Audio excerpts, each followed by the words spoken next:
Hi, I'm Tom Buckholtz. In this talk, I discuss research regarding some of the universe's smallest entities, elementary particles, and some of the universe's largest scale phenomena. Sometimes, I show more information on a slide than I discuss. Therefore, you might want to pause this presentation when you want to look in detail at the contents of a slide. Many people show fascination with questions regarding very small phenomena and very large phenomena. As of early 2016, physics exhibited symptoms of needs for new theories or models. Firm explanations or predictions did not exist for much of the universe. Moreover, some successful theory exhibited difficult math. In this talk, I discuss possible new elementary particles, possibilities for narrowing gaps between theory and data, and people's possible opportunities for further research. I discuss models that address the question of what particles exist or might exist. I do not discuss how nature, in effect, decides to include various elementary particles. For cosmological phenomena, I try to explain how nature produces what people observe.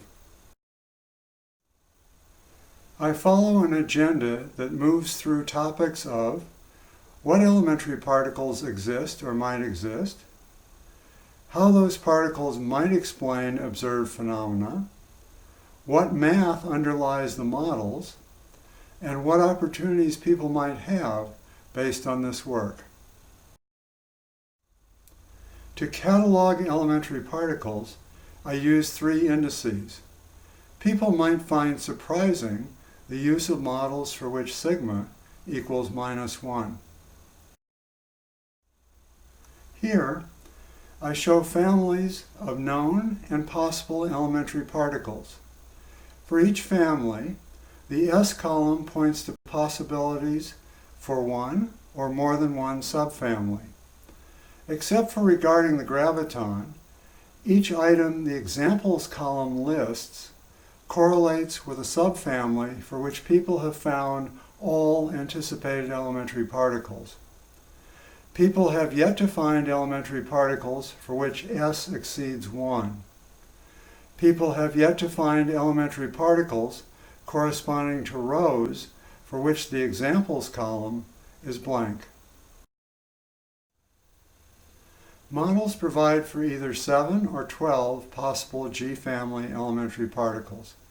Each particle is a free-ranging boson, has 0 mass, and can have 2 polarizations, left circular and right circular. Only photons and gravitons have 1/r² spatial dependences of forces. Choices regarding repulsive forces and attractive forces reflect trying to explain changes in the rate of expansion of the universe. Numbers of instances correlate both with mathematical symmetries and with possible explanations for dark matter and dark energy stuff. Each non-G-family elementary particle would have the same number of instances as would the photon. Here, I add to a previous slide the rightmost 3 columns. I discuss SDF, or spatial dependences of forces, in a previous slide. The gen column shows, for elementary fermions, numbers of generations. The symmetry column shows that, for free-ranging elementary particles, Poincare group symmetries pertain. For non-free-ranging elementary particles, the column shows symbols for symmetries other than Poincare group symmetry. Results above point to possible new elementary particles, some of which could be dark matter, and some of which could be dark energy stuff.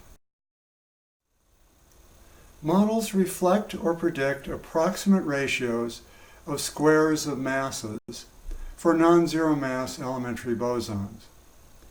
Models possibly predict a tau-on mass to more accuracy than measurements provide. Assuming further experiments determine the tau-on mass adequately more accurately, people might predict more accurate values for the gravitational constant. For an interaction that features one incoming elementary fermion and one outgoing elementary fermion, models correlate with whether the fermion can change generation. For an example, an electron that emits a W boson cannot change generation. The outgoing fermion is an electron neutrino and is not, for example, a muon neutrino. The work suggests that some G-family bosons can catalyze neutrino oscillations, but that the graviton does not. Models correlate with the range of the weak interaction. Models correlate with composite particles being freely ranging particles. People make at least two uses of the term dark energy. For phenomena that contribute more than 2/3 of the density of the universe, I use the term dark energy stuff. Earlier, I discussed possibilities that new particles may correlate with, at least some, dark matter. Models exhibit some symmetries. If one of these symmetries pertains to nature, most, or all, dark matter is 5 copies of, a possibly extended set of, standard model elementary particles. Each copy has its own photons. Those 5 copies, and the traditionally known, and possibly extended, standard model particle set, share 1 copy of gravitons. Results pertaining to cosmology and astrophysics address known and possible phenomena. For example, assume the universe once contained, for each type of known elementary fermion, roughly equal amounts of matter and antimatter. Lasing by O-family bosons could have converted antimatter quarks into matter quarks. Lasing by W-family bosons could have converted antimatter charged leptons, such as positrons, into antimatter neutrinos, and could have converted matter neutrinos into matter charged leptons, such as electrons. Interactions intermediated by G-family bosons provide for aspects of the Big Bang and for observed changes in the rate of expansion of the universe.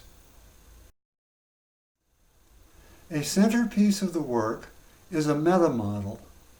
The meta-model features solutions to equations involving isotropic pairs of isotropic quantum harmonic oscillators.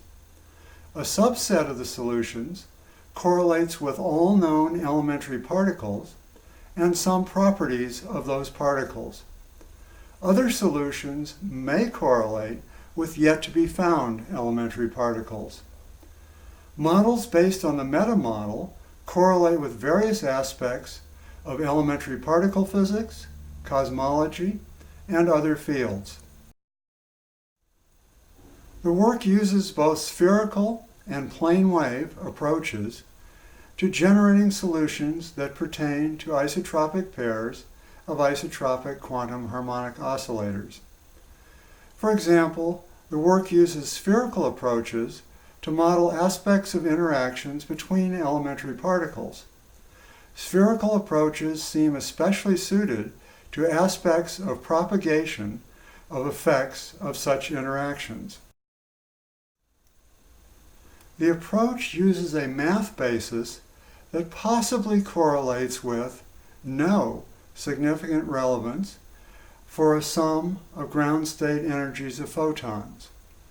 The basis seems to involve functions for which action is always zero.